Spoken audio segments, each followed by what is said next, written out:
Salam sejahtera selalu Tuhan Yesus. Bapak Ibu sekalian dikasih Tuhan Yesus, mari kita bersama-sama bangkit berdiri. Kita merayakan kemenangan kita. Kita akan mengawali ibadah kita pada pagi hari ini atas kasih dan karunia-Nya Tuhan kita Yesus Kristus yang selalu memberikan kepada kita perlindungan, penyertaan Tuhan sampai selama-lamanya. Mari teriak kasih Tuhan Yesus Kristus. Kita persiapkan hati kita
Roh manusia, anugerah yang luar biasa pada pagi hari ini. Engkau yang selalu membimbing kami, Engkau yang selalu membimbing kami dalam segala kehidupan kami, sehingga kami tidak jatuh ya Tuhan Yesus. Kami yakin dan percaya dan iman percaya kami ini ya Tuhan Yesus. Kami satukan hati kami, akan bersama-sama memuji dan memuliakan daripada nama-Mu ya Tuhan. Kami akan selalu akan memuji dan memuliakan nama-Mu ya Tuhan Yesus sampai ya Tuhan boleh dengan tempat ini ya Bapa. Mari Tuhan berikan kami berkati kami semua supaya kami bisa memuji dan memuliakan daripada nama-Mu saja ya Tuhan. Kami yang datang dengan segala kelemahan ya Tuhan Yesus, Engkau yang membuatkan kami yang datang dengan segala kelemahan, Engkau segala Tuhan. Kami yang tidak percaya pada pagi hari ini, doa kami pada hari ini sudah mendengarkan, sudah menjawab. Haleluya dan itu kami sambut ibadah kami pada pagi hari ini hanya dalam nama Tuhan dan Tuhan kami Yesus Kristus. Yang percaya katakan amin. Haleluya. Beri kemuliaan Tuhan Yesus. Suatu sukacita yang luar biasa pada pagi hari ini Bapak Ibu sekalian. Meskipun dalam keadaan seperti ini, meskipun dalam keadaan dunia tidak menentu, tapi kami yakin dan percaya, iman percaya kami, langit dan bumi selalu memuji apapun juga dengan kita sudah kita akan bersama-sama akan memuji Dia. Mari saudaraku, kita akan langit dan bumi puji Tuhan.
Biarlah Tuhan kita punya iman dan keyakinan, kita percaya akan Tuhan kita Yesus Kristus, semuanya kita serahkan kepada Dia, karena Dia yang maha besar, maha berkuasa.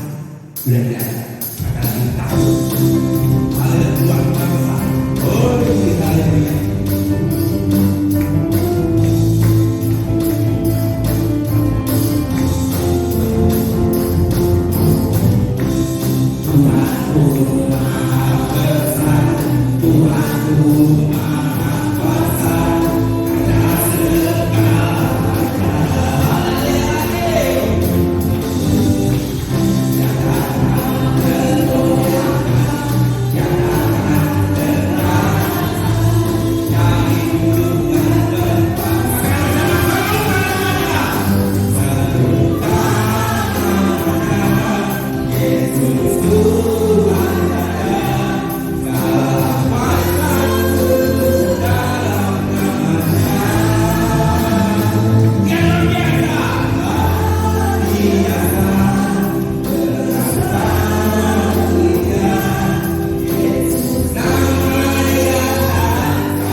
hidup kita semuanya milik Tuhan.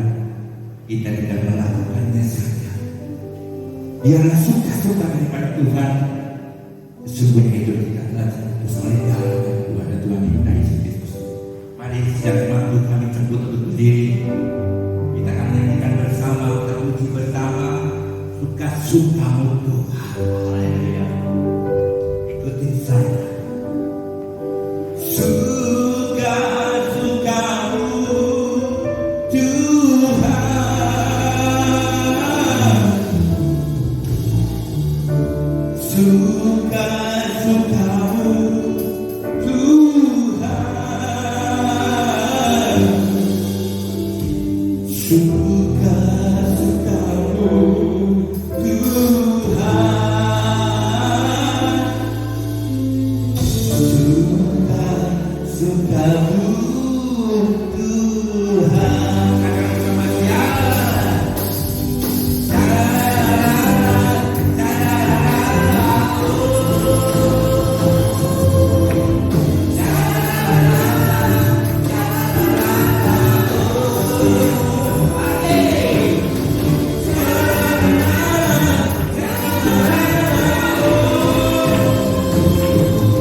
meskipun dunia mengatakan bahwa terjadi penanganan dua ketika ini ada terjadi krisis moneter, tapi kita sebagai anak-anak Tuhan, anak pilihan Tuhan, Tuhan sendiri yang memiliki cara.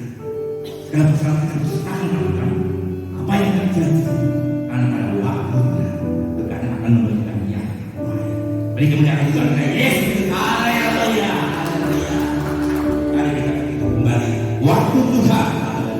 Bila kau izinkan sesuatu terjadi,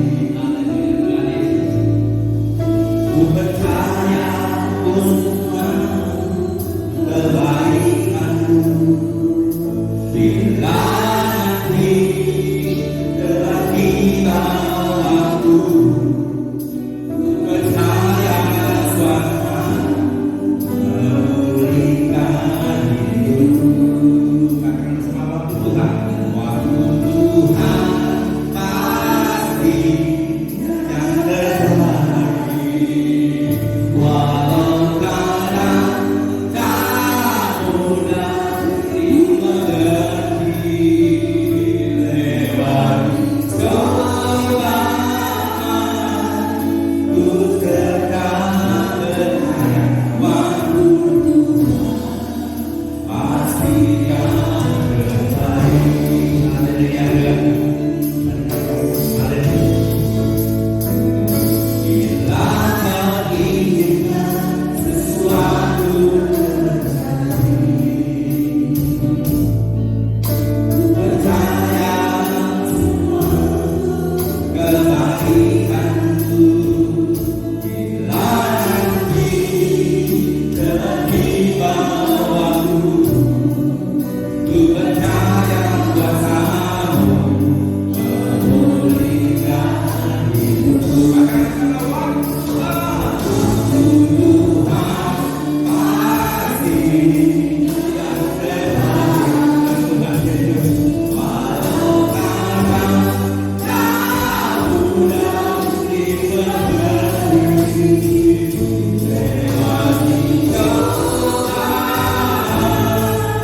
ku tetap percaya. Waktu Tuhan pasti yang terbaik. Lagi waktu Tuhan pasti yang terbaik. Walau kadang tak mudah dimengerti, cobaan ku tetap percaya. Waktu Tuhan pasti yang terbaik. Waktu Tuhan pasti yang terbaik. Waktu Tuhan pasti yang terbaik.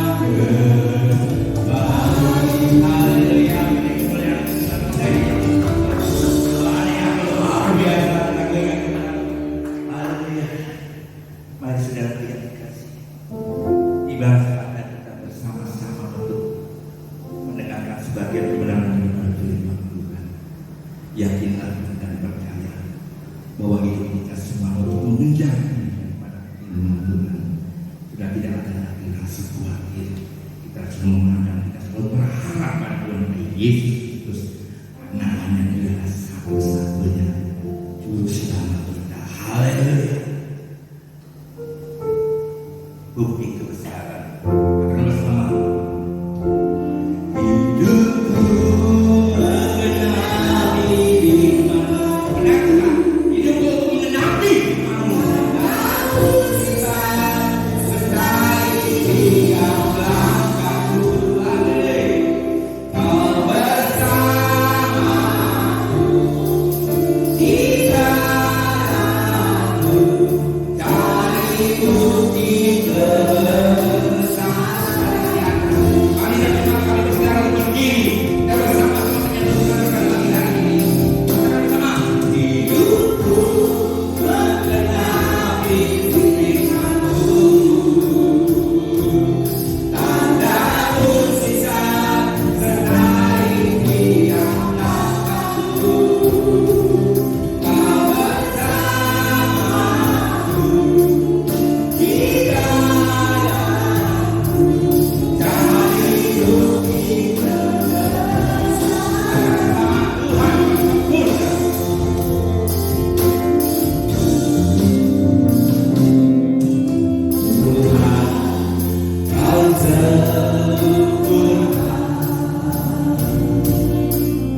Ya, Shalom, selamat pagi Bapak Ibu Saudara sekalian.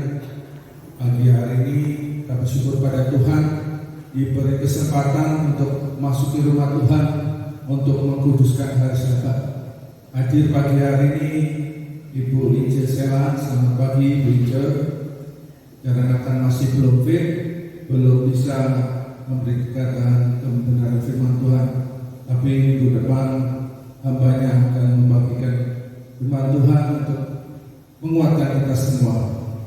Dan pagi hari ini firman Tuhan yang ingin saya sampaikan yaitu berjudul pikiran Kristus yang harus kita miliki.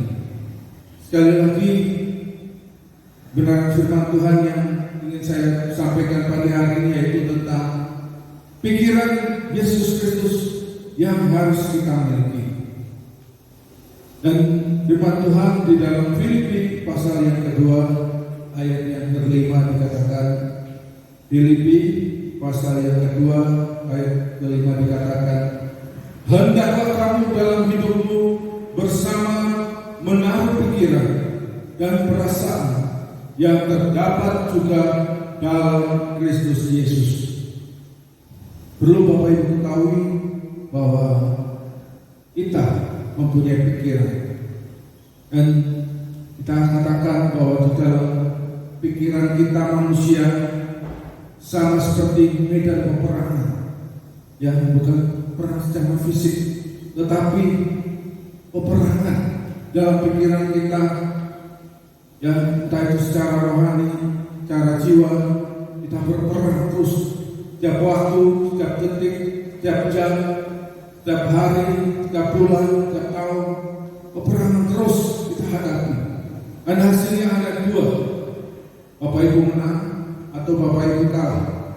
Ya, ketika bangun pagi, Bapak Ibu sebelum memasuki rumah Tuhan, sebelum memasuki ibadah gereja saat ini sudah berperang, ya, misalkan mau berangkat atau di rumah saja, ya, mau ke gereja atau pergi keluar untuk rekreasi atau mungkin di rumah saja.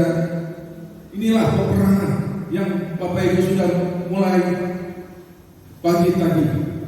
Dan perlu Bapak Ibu ketahui bahwa ketika kita sebagai manusia memiliki pikiran Kristus seperti yang Tuhan inginkan adalah kehendak Tuhan.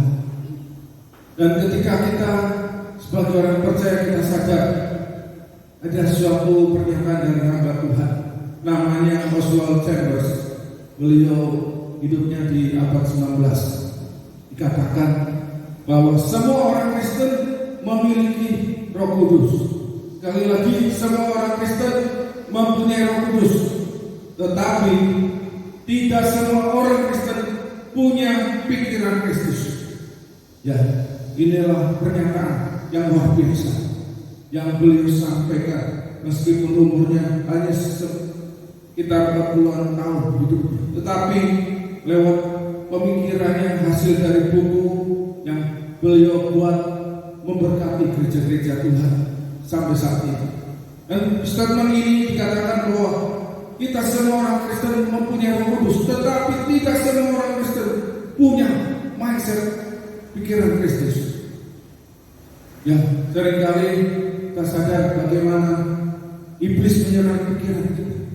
Ya, dia tahu celah kelemahan kita. Dia tahu apa yang kita sukai. Dia tahu yang kita tidak sukai apa. Dia tahu kegelisahan hati Bapak Ibu saat ini yang mengalami gundah gulana atau mempunyai kelemahan sesuatu. Dia tahu, si jahat tahu ketakutan kita. Mungkin kita dalam menghadapi tahun yang baru ini mengalami kegelisahan, kekhawatiran. Dia tahu Bapak Ibu, dan dia tahu apa yang mengganggu dalam kehidupan kita. Tapi kita sadar bahwa kita harus menang lawan si jahat yang terus menyerang pikiran kita. Dan perlu Bapak Ibu ketahui bagaimana apabila kita fokus pada Kristus. Ketika kita mempunyai pikiran Kristus, kita akan semakin mengenal Kristus itu siapa. Kita akan semakin mengerti. Ya, tidak hanya saya, kita cinta kepada Yesus, tetapi kita tidak mengenal melalui pikiran yang kita dikuasai oleh pikiran Kristus. Maka kita semakin sadar bahwa siapa Yesus yang kita sembah dan siapa Yesus yang menjadi kebanggaan yang kita tunjuk tinggi dalam kehidupan kita. Dan sekali lagi, apabila kita fokus pada pikiran Kristus, tentunya kita belajar dari Yesus Kristus sendiri. Ketika pikiran kita yang tidak mementingkan diri kita sendiri, kita sadar bagaimana kita hidup yang tidak egois, tidak selfish, tetapi kita gunakan hidup kita untuk memuliakan Tuhan. Bagaimana kita ketika kita mempunyai pikiran Kristus, tindakan yang kita lakukan tidak egois, tidak individu, tetapi kita mementingkan kepentingan bersama. Atau juga ketika kita rela berkorban. Bapak Ibu adalah orang percaya yang mempunyai pikiran yang sudah diperbarui oleh Tuhan, maka tindakan yang Bapak Ibu lakukan dengan berkorban waktu datang ke rumah Tuhan, dengan memberikan tenaga, dengan memberikan uang atau harta yang dimiliki atau ide, semuanya pengorbanan yang Bapak Ibu lakukan adalah sesuatu. Bagaimana ketika kita dikendalikan oleh pikiran Kristus, Bapak Ibu sanggup melakukan. Dan sekali lagi, yang terakhir, bagaimana ketika kita dikuasai oleh pikiran Kristus, kita tidak hanya mau dilayani saja, tetapi mau melayani. Sama halnya Bani Yesus datang ke dunia ini untuk melayani, bukan dilayani. Jadi ketika beberapa tahun mengikut Tuhan, Bapak Ibu dengan talenta yang Tuhan sudah berikan untuk memuliakan Tuhan, terjun dalam pelayanan yang sudah Bapak Ibu percaya lakukan, kerjakan, adalah pikiran yang sudah dikuasai oleh pikiran Kristus. Dan sekali lagi, kita bersyukur bahwa hari ini kita dikendalikan oleh pikiran Kristus.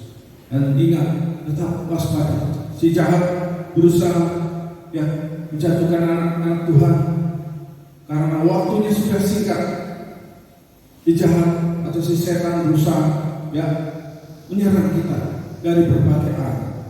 Yang mulai ada ide, gagasan, pikiran yang jahat, yang mungkin ada kecurigaan atau kebimbangan, atau mungkin ada ketakutan dengan menghadapi situasi seperti saat ini, kekhawatiran hingga Bapak Ibu tanpa sadar dikuasai oleh pikiran si jahat.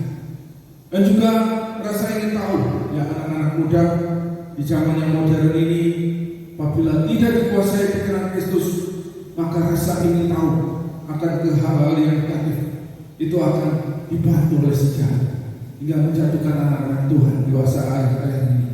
Dan juga dengan adanya penalaran yang negatif jika bisa membuat si jahat bekerja. Kali lagi kita jangan lengah, kita tidak terlena dan tetap waspada. Bagaimana apabila kita terus diserang oleh si jahat, kita pegang janji Tuhan, bagaimana kita harus melawan dengan kuasa Tuhan. Melalui firman, melalui doa, melalui penyembahan kita kalahkan musuh kita bagi yang selalu akan menyerang kita di zaman ini. Dan di dalam 2 Korintus pasal 10 ayat 4 sampai 5 dikatakan, karena senjata kami dalam perjuangan bukanlah senjata duniawi, melainkan senjata yang diperlengkapi dengan kuasa Allah yang sanggup untuk meruntuhkan benteng-benteng. Kami mematahkan setiap siasat orang dan merubuhkan setiap kubu yang dibangun oleh gangguan manusia untuk menentang pengenalan akan Allah. Kami menawar segala pikiran dan menaklukkannya kepada Kristus. Jadi sekali lagi, biarlah Kristus menguasai pikiran kita. Mungkin Bapak Ibu saat ini sedang bergumul tentang masalah apapun yang Bapak Ibu hadapi, tetap membiarkan Kristus menguasai pikiran kita. Jangan biarkan si jahat, iblis untuk selalu menyerang dengan segala kelemahan-kelemahan kita dan segala kekhawatiran kita yang akan selalu Allah bekerja menyerang kita. Tapi biarlah melalui kebenaran firman Tuhan pagi hari ini, kita sadar bahwa kita harus menggunakan senjata Allah dalam setiap kehidupan kita. Dan sekali lagi, yang Tuhan inginkan dalam kehidupan kita, untuk kita tetap memikirkan hal yang baik, hal yang suci, hal yang adil, hal yang mulia. Inilah yang harus kita pikirkan, Bapak Ibu. Khususnya ketika sedang mengalami kelemahan, Bapak Ibu terkadang diizinkan untuk si jahat mengganggu pikiran kita. Apabila Bapak Ibu tidak dibentengi dan perlengkapan senjata Allah, maka Bapak Ibu akan lemah, mulai akan jatuh, mulai akan khawatir, ada kebimbangan, sehingga tanpa sadar imannya mulai rontok, imannya mulai jatuh. Dan banyak anak-anak Tuhan akhir-akhir ini mengalami depresi, mengalami gangguan mental, sampai akhirnya beberapa sebagian mereka bunuh diri karena tidak tahan dan perubahan yang tidak jadi ekspektasi yang diharapkan. Khususnya pandemi ini, Bapak Ibu, kita tetap menguasai pikiran Kristus sebagai kehidupan kita, untuk kita tetap siap menghadapi serangan-serangan dari si jahat. Oleh sebab itu, melalui firman yang Bapak Ibu terima, ya, entah itu pada hari Minggu membaca firman Tuhan, atau saat teduh mendapatkan rema, atau membaca WhatsApp yang berisi suatu firman, itu akan memberikan kekuatan, penguatan yang baik, Bapak Ibu, sebagai asupan yang positif, sehingga membuat pikiran kita tetap kuat di dalam Tuhan. Oleh sebab itu, 3 poin yang saya bagikan pagi hari ini, bagaimana ketika kebenaran tentang pikiran yang harus kita pikirkan, yaitu melalui pikirannya Kristus yang Tuhan kehendaki dalam kehidupan kita. Yang pertama, pikiran kita menentukan hidup kita. Ya, sekali lagi, pikiran kita menentukan hidup kita. Amsal pasal 4 ayat 23 dikatakan, di atas segala-galanya hati-hatilah terhadap yang kau pikirkan, karena pikiranmu mengendalikan hidup. Ya, Bapak Ibu, jadi ada 2 hal. Bagaimana pikiran kita menentukan hidup kita. Pikiran Bapak Ibu dan saya adalah pilihan kita sendiri. Jadi ketika Bapak Ibu yang berpikir, kenapa orang lain bisa, kita tidak bisa? Kenapa orang lain hasilnya lebih baik, kita berbeda dengan mereka? Dan kita harus sadar bagaimana ketika kita membiarkan yang menentukan pilihan kita dikuasai oleh Tuhan atau dikuasai si jahat. Apabila kita lemah, tentunya akan dikendalikan oleh si jahat. Dan pagi hari ini, Bapak Ibu, ketika mendengarkan firman Tuhan, mungkin banyak gangguan, sehingga kita terkoneksi dengan yang Tuhan inginkan. Ya, iblis menyerang dengan berbagai arah, mulai mendengarkan firman Tuhan, pikiran kemana-mana, atau ketika kita pagi hari ini akan ke rumah Tuhan, kita memikirkan yang setelah habis ibadah mau melakukan apa. Hingga ketika Bapak Ibu diberikan free will atau kehendak bebas dari Tuhan, yang menentukan adalah Bapak Ibu saudara sekalian sendiri. Jadi sekali lagi, pikiran kita menentukan hidup kita. Apabila Bapak Ibu mengalami usaha, mungkin pernah jatuh, pernah gagal, dan terpuruk, tetapi ketika kita terpacu untuk bangkit, kita terpacu untuk mempunyai motivasi untuk maju, yang tidak terhalang dengan segala halangan apapun, maka tentunya hal yang positif yang Bapak Ibu saudara lakukan, dan pilihan yang tepat yang Bapak Ibu lakukan. Tetapi apabila hanya terpuruk, tetapi mulai menasi-nasi, meratapi nasi, ya saya sudah seperti ini, saya mengalami kelemahan jasmani seperti ini, ya sudah, saya siap dipanggil Tuhan. Ya, akhirnya pilihannya hanya pasrah, tidak berusaha untuk bangkit, Bapak Ibu. Inilah yang kita hadapi, bagaimana pilihan menentukan hidup kita sendiri, dan pilihan hanya kehendak bebasnya di tangan Bapak Ibu sendiri. Dan kita sadar bagaimana, sekali lagi, tetaplah kita mempunyai pikiran-pikiran yang positif untuk kita mengambil langkah positif dalam setiap aspek kehidupan kita. Yang kedua, perubahan hidup dimulai dari perubahan pikiran. Ya, jadi perubahan dimulai di pikiran, bukan di perilaku kita. Ya, Roma 12 ayat 2 dikatakan, jangan mengubah dirimu menjadi seperti orang di dunia ini, tetapi biarlah Allah mengubah bagian dalam dirimu dengan cara berpikir yang baik. Ya, ketika mengikut Tuhan hari demi hari, semakin menuju kesempurnaan sama seperti Kristus. Tuhan baharui pikiran kita hari demi hari. Yang tadinya tidak tahu, jadi tahu, lalu kita berpikir yang hal yang baik. Yang tadinya pernah jatuh, pernah melakukan dosa, pernah gagal, tetapi karena dibaharui pikiran oleh Kristus, kita tahu kebenaran firman Tuhan, maka tindakan yang kita lakukan adalah hal-hal yang baik, menyenangkan hati Tuhan. Dan sekali lagi, ketika perubahan hidup dimulai dari perubahan pikiran, sekali lagi pilihan akan jadi pilihan dari Bapak Ibu.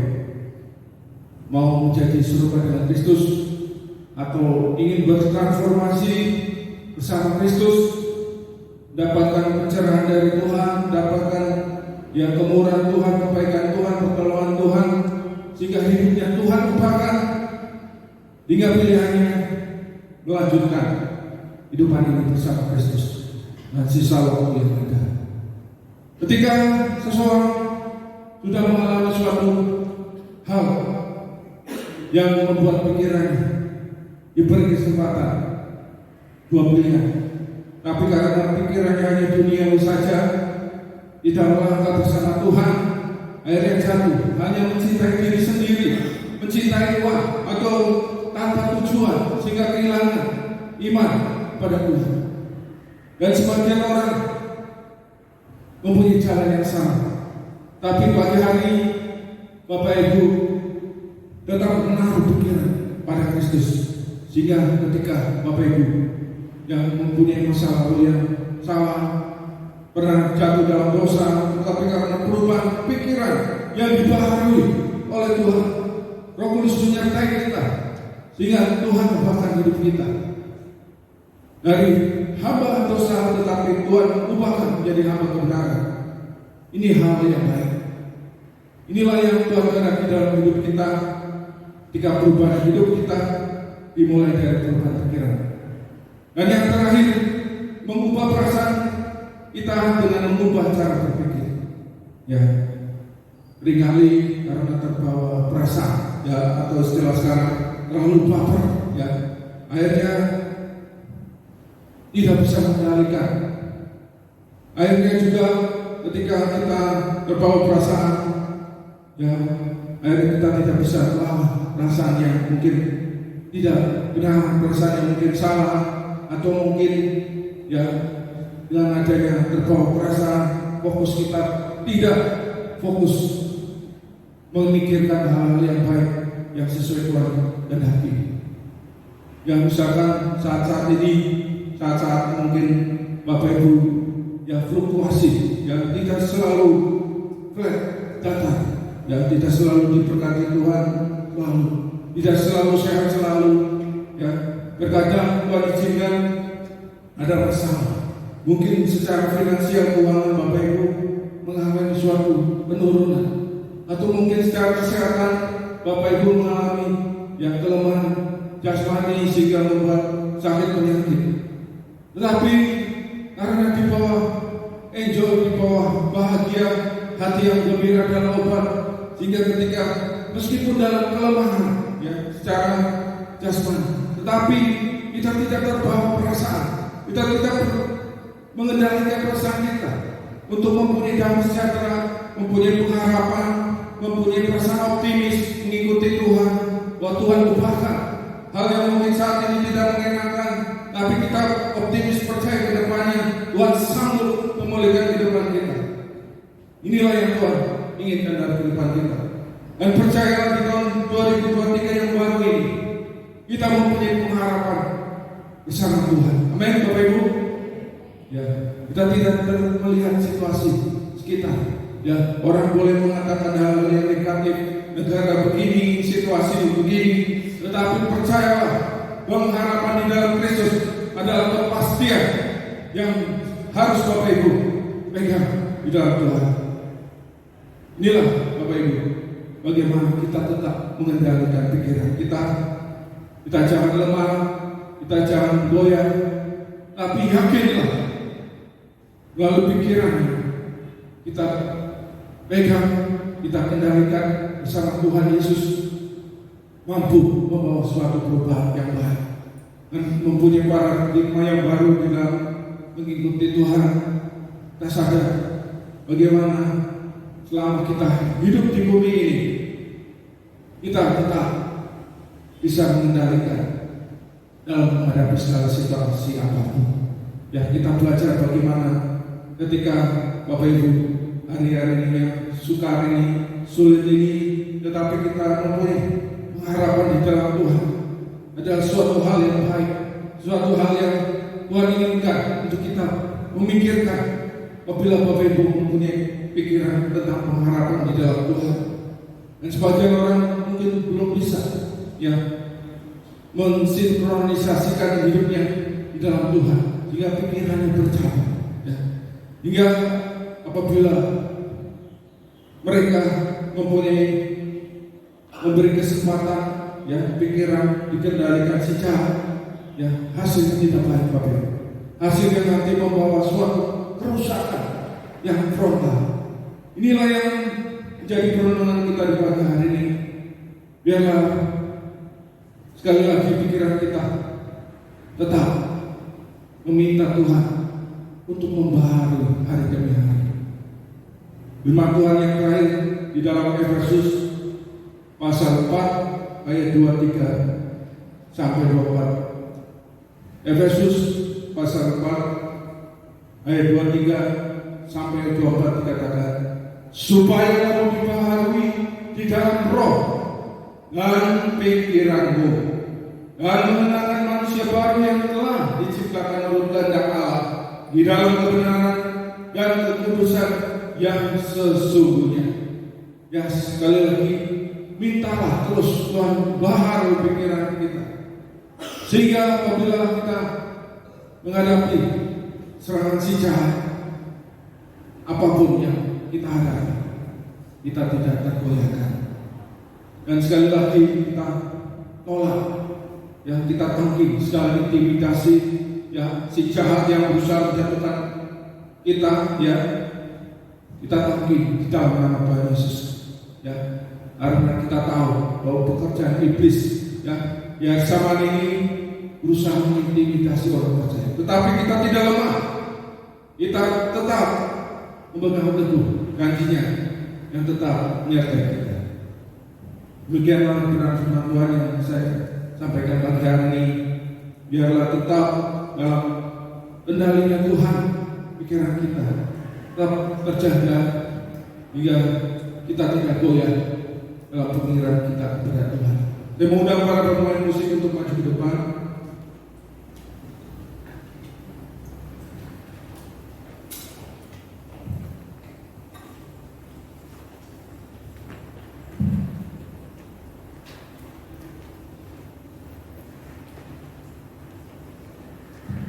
Satu lagu yang kita akan nyanyikan, kita akan menyanyikan Yesus Dicinta. Mari seluruh dengan jemaat Tuhan, kita bangkit berdiri.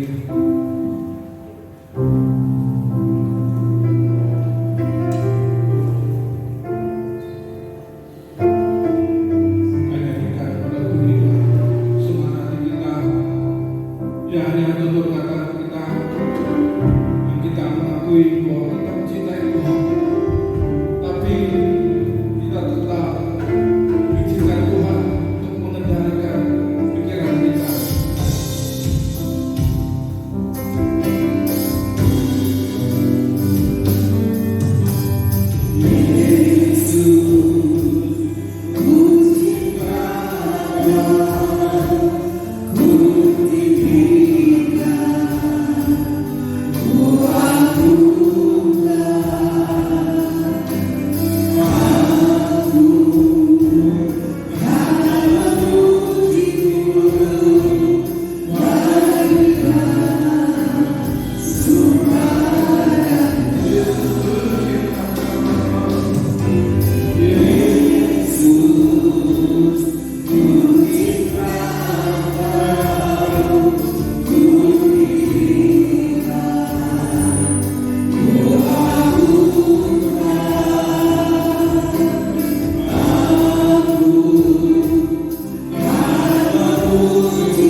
berbicara tentang pikiran Kristus, kita sangat membutuhkan pertolongan dari Roh Kudus untuk dapat menguasai hati dan pikiran kita, sehingga sekalipun kita berada di tengah-tengah dunia yang penuh dengan percobaan, kesulitan, kesukaran, tantangan, godaan, apapun yang menyerang pikiran kita, but in no matter pressure, kalau Roh Kudus ada bersama kita dan menguasai hati dan pikiran kita, tadi dikatakan dalam suratan Korintus bahwa senjata perang kita bukanlah dunia.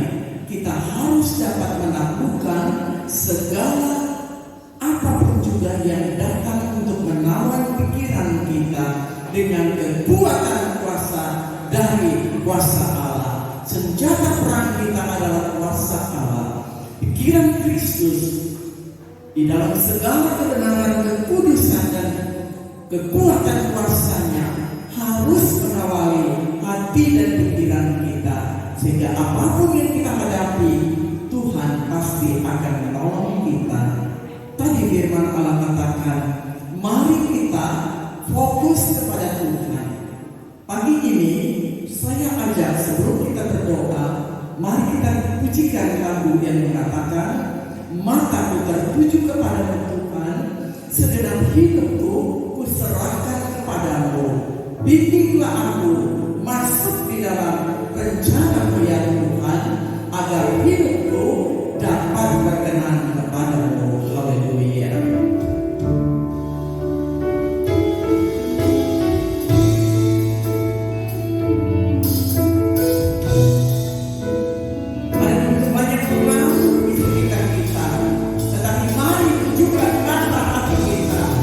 Mata pikiran kita, mata pikiran kita kepada Tuhan.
puji-pujian dan penyembahan kami di dalam kekurangan dan keberadaan kami.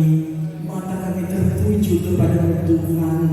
Tuhan ingatkan kepada kami bahwa dunia sedang mempengaruhi pikiran dan hati daripada manusia, termasuk manusia-manusia Allah, yaitu anak-anak Tuhan. Tetapi Tuhan menghendaki agar kami tetap memandang kepada kayu salib, pengorbanan Yesus Kristus yang sudah menebus, mengampuni dan memberikan kepada kami kemenangan, agar di dalam peperangan-peperangan iman yang kami hadapi, bukan oleh kuat dan gagah kami, tetapi dengan pertolongan dan kekuatan senjata perang yaitu kuasa Roh Kudus dan firman Allah, kami dapat mengatasi segala hati, pikiran dan perasaan kami yang seringkali membawa kami keluar dari jalan-jalan dan rencana indah ya Tuhan, sehingga kami dapat memikirkan perkara-perkara yang di atas, perkara-perkara surgawi, amat terlebih kedatangan Tuhan yang semakin dekat, dengan melihat semua tanda-tanda yang sedang dan terus terjadi. Kami perlu mempersiapkan diri kami untuk menantikan kedatangan-Mu. Kapan saja Tuhan datang, kami tetap ada di dalam kesediaan. Oleh karena itu Tuhan, berkatilah pekerjaan Tuhan yang ada di DPPS Indonesia Brebes ini ya Tuhan. Semua pelayan-pelayan Tuhan, hamba-hamba Tuhan, semua jemaat Tuhan yang dengan setia agar selalu datang untuk melayani Tuhan, untuk berbuat bakti kepada-Mu. Biarlah kami menjadi anak-anak Tuhan yang mengabdi kepada-Mu Tuhan, karena hidup kami adalah milik-Mu sekarang dan sampai selama-lamanya. Memberkati Saudara Pendeta Denis yang sudah menyampaikan firman Allah, kiranya Tuhan memberikan urapan-Mu terus atasnya dan seluruh pekerjaan yang ada di tempat ini dan jemaat Tuhan yang ada. Roh Kudus tanamkan firman-Mu di dalam hati kami, sehingga di saat kami mengalami kegalauan atau pikiran-pikiran yang datang untuk membawa kami menjadi lemah dan sedih, kami dapat memandang kepada Tuhan bahwa ada perkara-perkara besar yang Tuhan siapkan bagi kami, dan kami dapat menghadapi semuanya, dan kami menang bukan oleh karena kuatan gagah kami, tetapi oleh pekerjaan firman dan Roh Kudus. Terima kasih Tuhan, memberkati ibadah ini dari pertengahan sampai kepada selesainya, dan kami berdoa di dalam nama Tuhan Yesus Kristus. Semua yang diberkati berkata amin. Haleluya. Kiranya Tuhan memberkati engkau dan melindungi engkau. Kiranya Tuhan menyertai engkau dengan wajah-Nya dan memberi engkau kasih karunia-Nya. Kiranya Tuhan menghadapkan wajah-Nya kepadamu dan memberi engkau damai sejahtera-Nya. Dan kiranya damai sejahtera dari Allah Bapa, cinta kasih sayang oleh Tuhan Yesus Kristus, serta persekutuan oleh Roh Kudus akan menyertai kami hari ini sampai selama-lamanya. Dalam nama Tuhan Yesus Kristus kami berdoa dan mengucap syukur. Haleluya.